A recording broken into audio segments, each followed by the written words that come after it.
So we want to thank you for coming to our 4th annual Tesla Awards. Mary Beth Gotti is the chairman of the National Lighting Bureau and has just done a remarkable job. And before we start, let's give a round of applause to Mary Beth for everything she has done. Just a little bit about the Tesla Awards. What are we trying to do? We're trying to promote high benefit lighting, promoting excellence in lighting, but not necessarily just pretty architectural lighting projects. We're also looking to recognize projects that have extreme collaboration, tough projects, complex ones that had to overcome a lot of obstacles to make them happen. We have 2 awards of merit. The first is the Daughters of the American Revolution Constitution Hall renovation, Phase 3. This is in Washington, D.C. Schuler Shook, John Jacobson, and Joshua Grossman. An absolutely beautiful restoration, trying to really restore some of the historic beauty of this theater. And this is a major cultural venue in the Washington, D.C. area. So there's a historic picture. Used to have these ley lights, which, of course, over the years, they tarred over the roof, so the ley lights didn't work anymore. You can imagine how attractive that was, right? Oops, sorry. And this is the after. And they didn't restore the daylight integration into the space, but they used edge-lit LED solutions to create really the look of a ley light. Recreating some historic sconces and then using daylights that are integrated or downlights integrated into the curved ceiling. So again, beautiful restoration. The owners also wanted to integrate LEDs into the ceiling to simulate starlight. So that was another part of the project that really created a lot of drama. Okay, so congratulations. Accepting the award, I believe, is John Jacobson. Yes. Congratulations again. I'm with John Jacobson from Schuler Shook, and he's going to explain the lighting design on the DAR Constitution Hall. Great, thank you.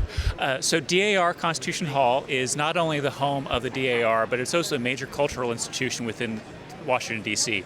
It's the largest concert hall within the city of Washington, D.C. at 3,000 seats. The original design was primarily daylit, and unfortunately over time the magnificent ley light system had been replaced with opaque panels, and the brilliance of the space had been lost. So our charge was to restore the historic beauty of the space with new LED systems to replicate the original daylit design. Okay, so let's talk about that. Then what color temperature are we going to use, or did we use? All of the sources in the room are 3,000 Kelvin warm white. Since it is a performance hall, we do want it to be very warm and inviting. Given how large the ceiling is, and it's a very pure white, it doesn't read as warm white as you might think. It still reads as very bright and inviting. So John, I'm going to put you on the spot here. Do you remember what fixtures you used on this job? We did. All of the ley light panels are a custom solution that we co-designed with Folio Lighting from Italy. It's a dual layer system that has both the uniform white for a daylight appearance as well as custom LED points integrated into the lens for a starlit appearance to replicate a nighttime sky. So tell us, when did you complete the project? We completed the project in the summer of 2022. Okay, and you started before the pandemic? We did. We started in the summer of 2019, and construction started right at the start of the pandemic in spring of 2020. Okay.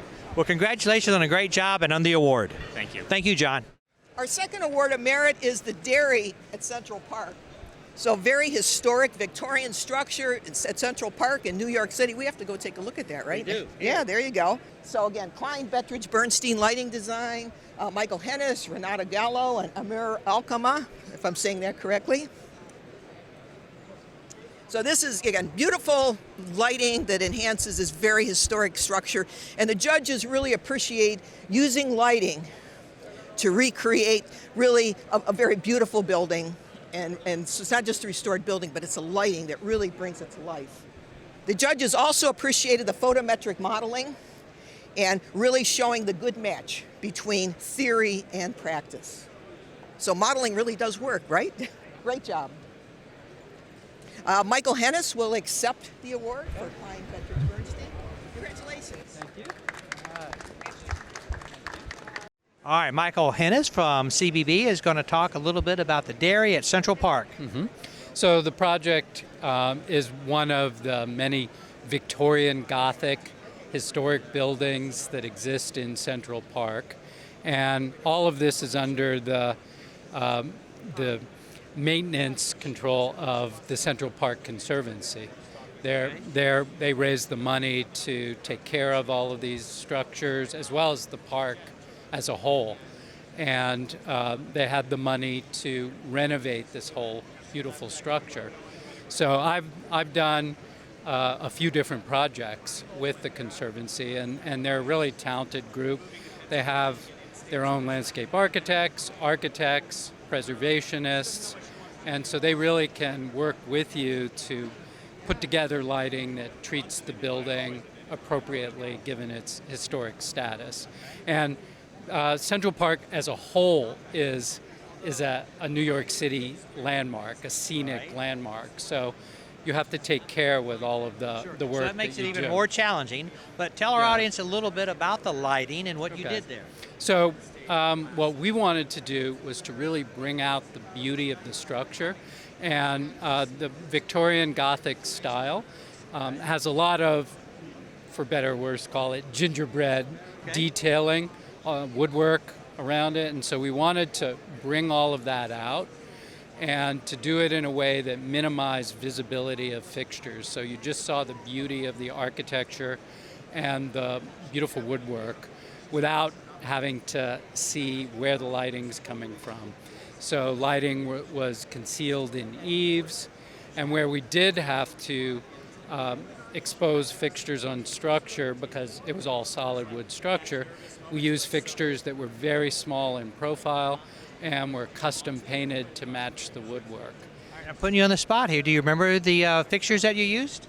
The fixtures I was just describing that were visible, those were from A-Light. Okay, sure. And what was really nice about those, they were thin and linear, but it had an asymmetric distribution, so it really did a good job of uplighting the ceiling in the porte cochere. We used a number of different products beyond that, but that was kind of a major work. Did you have a standard color temperature? We made everything 3000 K. Okay. So it was meant to be warm and Warm and inviting. correct. And it's all on a dimming control system because once it gets dark in the park, if everything was full blast, it would actually feel too bright. So you can then balance everything. And Well, Michael, I haven't seen it yet, but I will see it on one of my trips here. So congratulations and thank very you. much.